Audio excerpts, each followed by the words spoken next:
Hey, what's going on, everybody? Welcome in, everybody. Hope everybody's doing well tonight.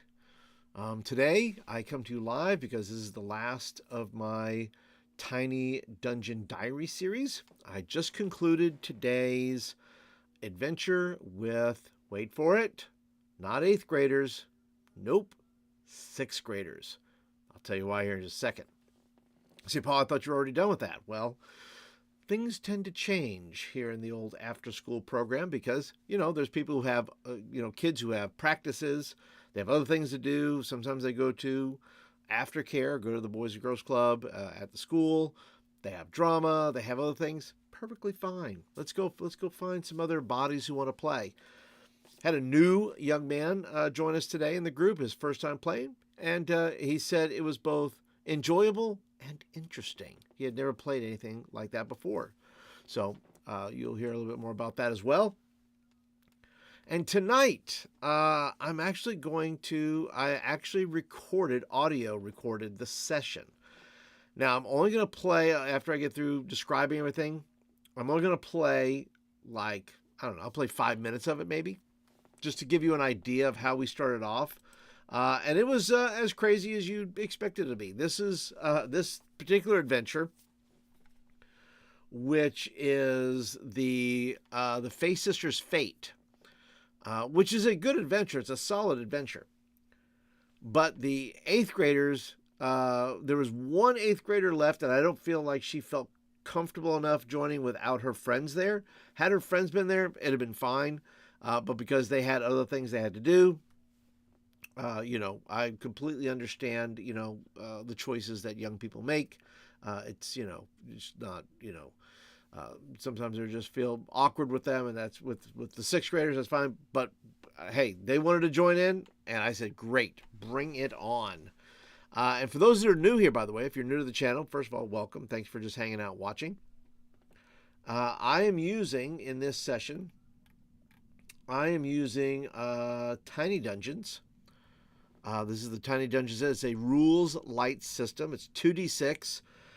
There's other rules here, as you can see, and absolutely almost none of them got played.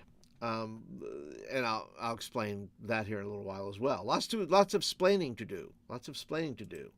So yeah, the Tiny Dungeon is rules light. These kids, the kids I was playing with, at least the 6th graders, things are just moving too fast for them. In their minds, I believe their mind is moving so fast.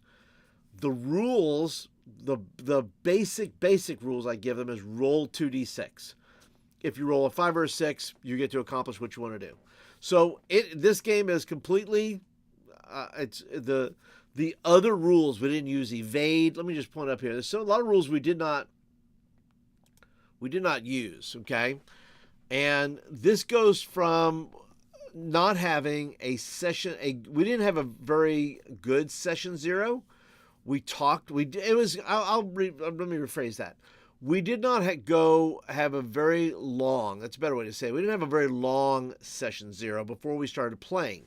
So I did not prep them rules-wise, the 6th graders or the 8th graders, because I wanted to get them into the action, because I wanted them to be able to, start playing. Because, once you get into the rules and you're explaining rules, and you're not playing the game, eyes can kind of glaze over a little bit. And so I didn't want to kind of wanted to avoid that. So example, the attack, that was fine. Move was fine. We told them what that was. Evade, we did not use evade very much. We used it some. We did not use focus. I don't think some maybe, I think with the 8th graders. Save test. There was not a lot of save tests in this particular one. The spell readers and spell touched were one of the young ladies was a spell reader. She gravitated towards that 6th grade girl. So there was some of that. Worked out well. Today was the first time I actually did a real initiative. I mean, we had it, but I made people roll for it this time. So that was helpful. That didn't stop, by the way. That did not stop 6th graders from wanting to take a turn that is not theirs. Okay, it just didn't stop them. You've heard the phrase, "It's hard to stop a train." Let me tell you something. It's hard to stop a sixth grader when they are on a roll and they want their turn. They want to explain something to you, and they want to take over. Spell touched. There weren't a lot of spell touched characters.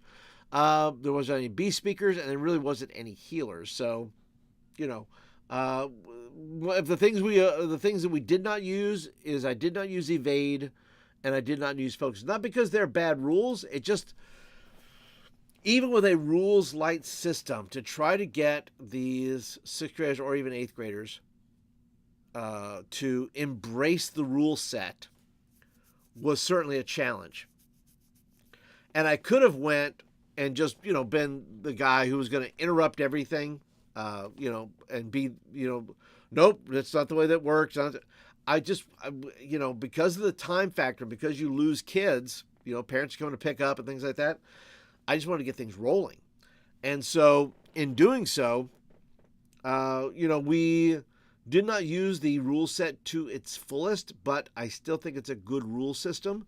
I just felt like there's for these sixth graders, it's probably some of the eighth graders, maybe too many steps or too many choices to be made. And when there's too many choices to be made, unless they're figuring out how to work the system, which in one game some did, we used evade a little bit. But for the most part, rules light was really rules light. The only thing that mattered was the fact that of what they could tell me. Now I will say this, we did use advantage and disadvantage, and the kids actually took it upon themselves and said, okay, well, I'm rolling at disadvantage because of this, or I'm rolling it as advantage because of that. And they would pitch that to me. I go, yeah, that's good. We can go with that. We roll with that. And so in doing so, once again, I feel like the session was good. Now, let me just show you a little bit of the setup here of what we were dealing with. And then what I'll do is I'm going to play the first 6 minutes, I think, and let me tell you, this is a 45-minute session. I have to get permissions to make sure to load the whole thing. But I think if I do about 6 minutes of it, I think we're good, because it has mostly me chatting and has, those things. But, I'll play just a few minutes of it just so you can get an idea of what it was like. And we'll go from there.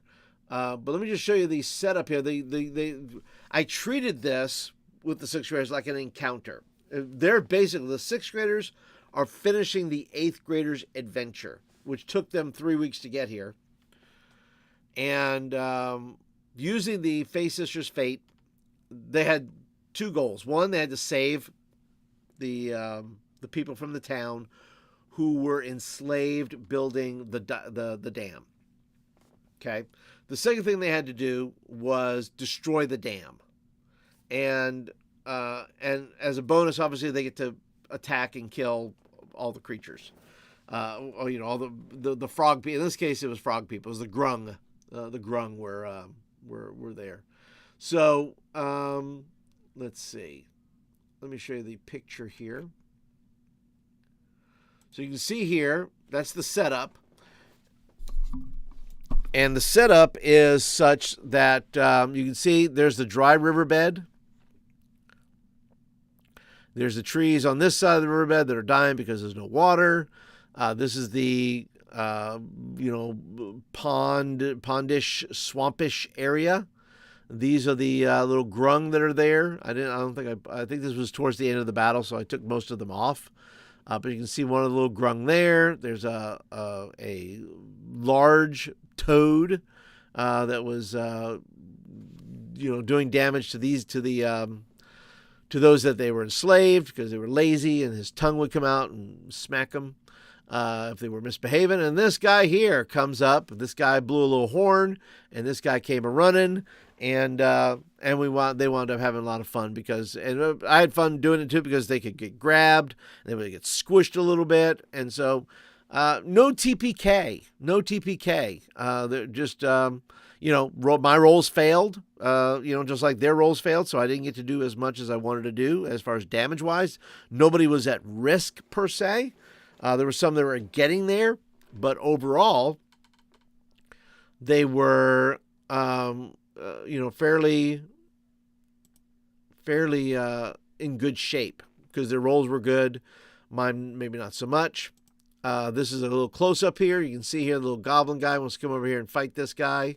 That's our new guy that came in today. This guy's getting entangled by a tentacle. This guy eventually gets tangled in a tentacle. This guy's shooting arrows at him. They're all over the map, literally all over the map. They're doing all kinds of things. I will say this, I did enforce the movement rule. They couldn't just go anywhere. They did have to go there 30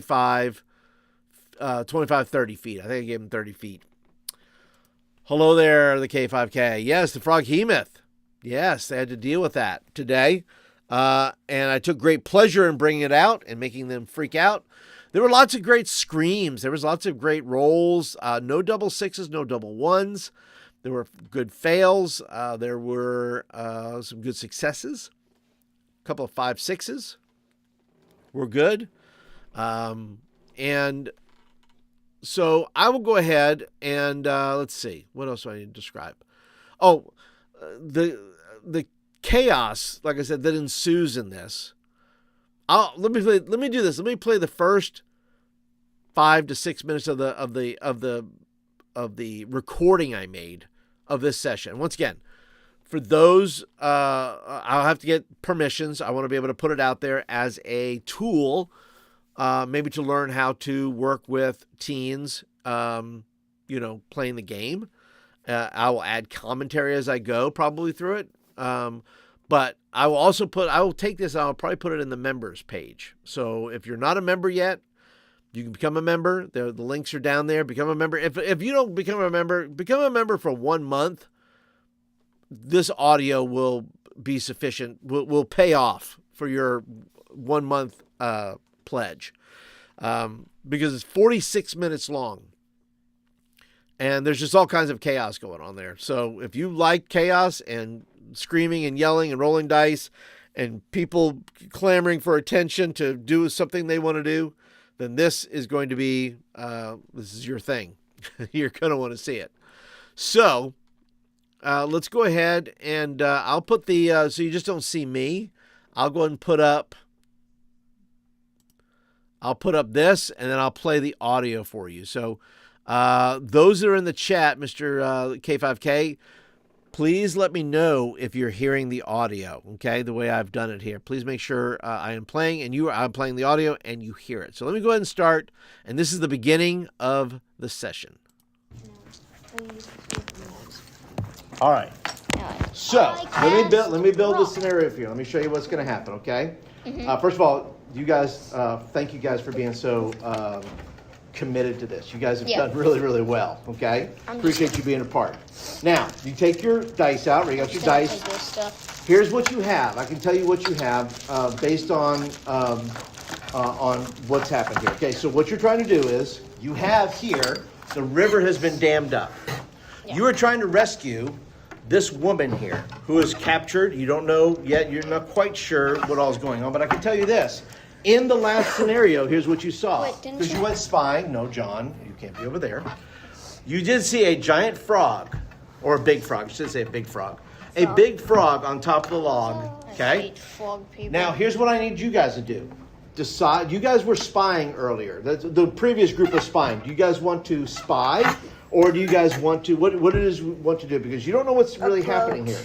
Huh? Okay, they would like to be. Okay. Everybody stay here, okay?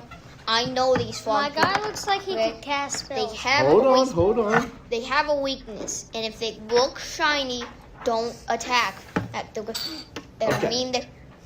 Go ahead. If they start to look shinier than they usually do, don't attack. They're getting a layer of poison over them. He frog. Alan, you can voice up your character. Whatever you're playing a goblin. So let me have your goblin here. Let me put him over here. You have a voice in this as well. So you can say, what do you think your goblin would say in this situation? You're trying to rescue a woman. You have a big frog. I won't say giant. Big frog on top of a log. You've done some spying around. This is a giant dam, by the way. A little guy. And the problem is you're trying to release the dam. You're trying to rescue this woman. And because the dam is like killing all the things. You see how these are brown and these are green, right? Yeah, so it's dammed up. You're trying to release the dam and you're trying to rescue the people without your character dying. Okay? So feel free. What do you think, Alan, your goblin might say to the group? By the way, you're working with these guys, not with me. Little guy. Hey, little guy, what do you think we could throw you into right on him and you just stab him? I have an idea. But He's frog, right? Wait, let Alan talk. Go ahead. I think my goblin shouldn't talk because it's a goblin and some goblins doesn't talk, and if it's He learned English. Okay. Does your goblin know sign language? How does he communicate? Sign language. Sign language, okay. We don't know no gang sign signs. language. No gang signs, okay. We don't know sign language. You can do sign language. You write in the dirt. You can do those things. Now, We don't know sign language. all right. Here's what I want you to do. write Give on a me. piece of paper. Hey. Here's what we're gonna do. Take one dice. Roll it for me.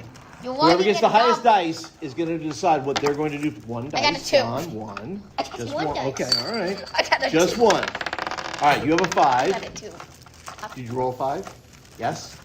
Okay. 2. 5. Two fives. Well, you're supposed to roll one dice already. You're I'll always count it. supposed 5. to roll. Roll 1. Go ahead. Roll 1. What'd you I get? already 2? did What'd 2. you get? Roll. 2. 2. What did you roll out? 4. Oh, 4. Okay. 5. Okay. Aubrey, you're going to get to go first. And here's how the turns are going to go. It's going to go this way. So it's going to be Aubrey, Alan, John, Trey. Aubrey, Wait. you're the first person. You know exactly what's going on to some degree. You see a big frog. Guard, looks like he's guarding. These are all chained. These guys are chained together. They are building. They keep building the dam. And every time one of them slacks off, a big giant tongue comes out and goes whoosh, and smacks him in the back of the head. Says, Paul. get to work. The frog goes, row, row, row, row, which means get to work. In frog, of course. Hey, Paul, shouldn't me and John roll to see which Nope, one of us it's gonna, goes the highest number goes around. That's what we're going to do at this Yeah, time. but because we're tied. It's okay. You got 2, you're fine. Oh, I got it. All right, Aubrey, what do you want to do? Now, you can talk to them. You don't have to take an action yet, but you can say, guys, I think this is what we should do, or you just make an action. You say, I'm just going to run up there and do whatever I do. You can decide whatever you want to do. You have multiple choices. You don't have to do just one thing. Sacrifice. Huh? Sacrifice. What does that mean? Sacrifice someone. You're going to sacrifice who? Somebody? Somebody. Who? Okay, how is that going to work? Throw it at him. You're going to take him and try to throw him that way. Okay, I'm going to need I to roll. didn't agree to this. Hold on, I need you to roll 2. First of all, you can say no, by the way. No. By the way, roll 2 dice. Let me just see what happens here. Okay, you can't. He says no. He resists you. He says no. What do you say to that? She can't pick you up. So what do you say to her? I'm gonna cast fireball on you. Oh, on her? Okay, it's Alan's turn. First of all, Alan, the goblin who does not speak. What is it you'd like to do? You can communicate with them. You can do something, whatever you want to do. You're a berserking goblin, so it's wide open to you.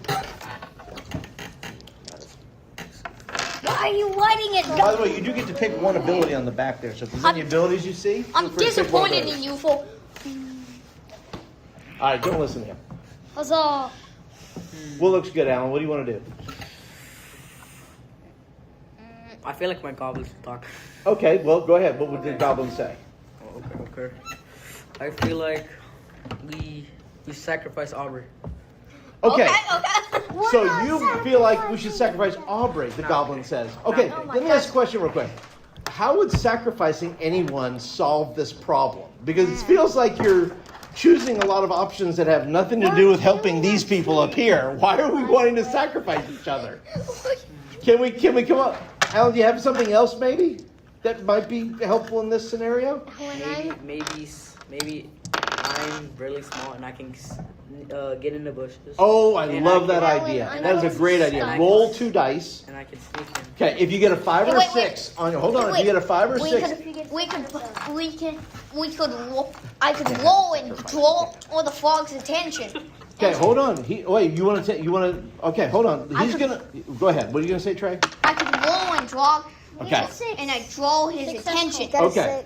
And Okay, draw hold the on, frog. John. He's gonna do this, right? You're gonna do that, which means you're gonna be successful. But what are you gonna do, John, Okay. to help out this situation? He says, "I'm going to go over here," and he sneaks over. I have an idea. Yes, Look, he's a frog, right? that's a frog. Yes, Like even insects. that's true. Flies. So we could send out a bunch of insects at him, and then once he's distracted trying to eat Okay, them, where are you gonna get the? Where are you from gonna, the sure, where are you tree. gonna get the insects from?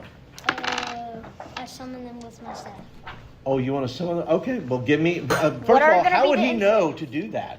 Give me a backstory. How does he know this? Because he's been in the forest for like so long. Cause he's kind Gotcha. of That's all I needed. Go ahead. 2 dice. Not too What's Two gonna dice. be the insect? It's going to be a small batch. It's not going to be a lot, but you may be able to distract them. So roll 2 dice for me. Okay, a 5. So it is a small batch of flies start to gather over here, and the frog, he's lost his attention. He's like, okay. What are you going to do? You've done your turn. You've done your. What are you going to do? You fight me head on light, and Wait. die with honor. Okay, are you charging after the frog? Yeah. Oh boy, here we go. Okay. All right. So there's that. Okay. That was the opening. That's just the first 6 minutes of a 45-minute session. And if you think it can't get any crazier than that, you are mistaken. You are mistaken, folks, because it is quite the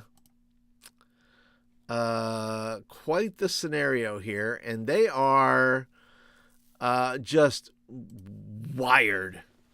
I mean, you can hear them. First of all of them are super funny. They all have this wild sense of humor. You know, when you're in 6th grade, and I can remember being in 6th grade, you're just wild. You're just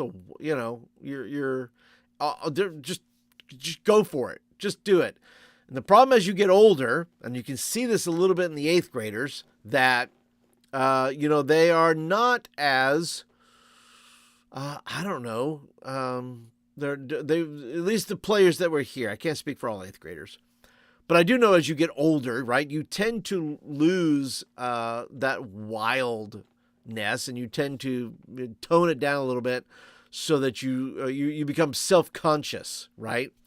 And so my hope is that these kids that I played with today will never, ever become self-conscious. I hope they're self-aware. I just hope they're not self-conscious, because the way they play the game is fantastic. And that's why I went with a very rules-light scenario and a game setting. But even in the practice there, all I wanted to say, look, he came up with an idea. Why? Just give me a reason. Well, he knows, he's been living in the woods for a while. He knows things. He found out some things. He's still got to roll a 5 or a 6 for it to go off. So, there's that. And it didn't matter. Like, if you were playing, once again, I'm here to teach them how to play a role-playing game. I'm not necessarily teaching them how to run their character necessarily, or I don't know. I'm not trying to get them in the weeds. I'm not trying to get them focused on the mechanics of the game as much as the imagination of the game. If you want to go ahead and get flies, man. Go ahead. Why not? This is a one-off. Literally, it's just kind of a one-off thing. So it's not going to ruin the narrative. It's not going to ruin the campaign. It's not going to ruin anything. Give them permission to do it and let them just give it a try. It could backfire. The more, the old adage of give them enough rope to hang themselves with is true, because you can keep trying things And eventually you think, oh, I'm really great at this. And then maybe not so much. Yeah, I love the inventiveness. Frogs like insects. We don't need to fight this thing. Clever play. Exactly. And so they wound up not fighting him. In fact, he was the last thing to be killed probably, because they were busy fighting. They had their hands full in other areas. So I would just say, like I said, this was a fun game. I'm going to get permissions to go ahead and put the audio in the members area. And if you're not a member yet, you might want to consider being a member, because the audio, by the way, that's pretty good audio just coming off my phone, just laying it on the table. And we're all fairly close together, so everybody's voice comes through pretty well. Even Alan's, who was at the end of the table, was pretty good. So I want to encourage you to become a member, and I'll, once again, consistently try to put some more material there as we go along. There's some there right now. But yeah, I have now too, next Wednesday, I'll be running a traditional 5e adventure. Yes, I will. So I'm going to another club. I'm going to run a one-shot to see how they like it, see how they respond to it, and then I may go ahead and do a multi-week campaign type of thing. But this, like I did here, I'll do 3 weeks and then the feast. And then this Thursday, I will do lots of Q&A. We're having our Heroes Feast with this group. And I think it's going to be a ton of fun. We're going to eat pizza and drink some Coke. And I'm going to really, I'm not going to say grill them, but I'm going to ask them some questions about things like teamwork. What do you feel like you played as a team? Who do you think in the group played their character really well? I'm going to ask some very key questions about that and see what their responses are. I'd be interested to see what their responses are. And so I hope that you will be as well, because that audio will more than likely go into the membership area as well, once I get permission. But yeah, guys, that's it for tonight. I want to appreciate you guys dropping by. Thanks for dropping by, K5K. Appreciate you being here and hanging out. Don't forget, if you are brand new to the channel, be sure to go ahead and hit the thumbs up button. It tells me you like the video and want more of them. If you're not a subscriber yet, go ahead and click the subscribe button, and you'll get videos like this on a regular basis. More live videos maybe than produced videos at this point.